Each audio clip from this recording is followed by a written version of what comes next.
Deep in dark caverns, the hopes and dreams of the privileged lie upon the backs of slaves. They lust for gold and precious stones, exchanging the lives they own for fortune and power. But in the darkness, amid the rock and stone, the Iron Dwarf was forged. Tork was born to a wealthy dwarf with many vices.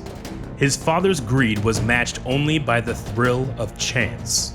With nothing left to gamble, he bet his own son against the deed to a slave-powered mine. His bet was lost, as was his son's freedom. Growing up a miner is common for a dwarf, but the lash marks on his back were not.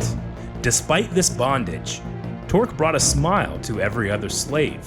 The ease of his laugh was matched only by the shortness of his temper. First to attack a guard in a riot, last to succumb to the brunt of the rod.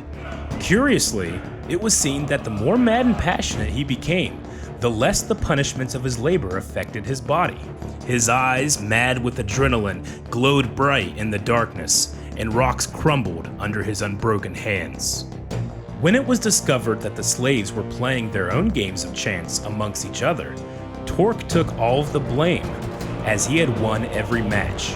Chained to the foundation stone of the mine for all to bear witness, he laughed, for the guards could make no mark on his broad back. Other slaves were brought before him to be punished in his stead. The chains tightened as he screamed for them to stop.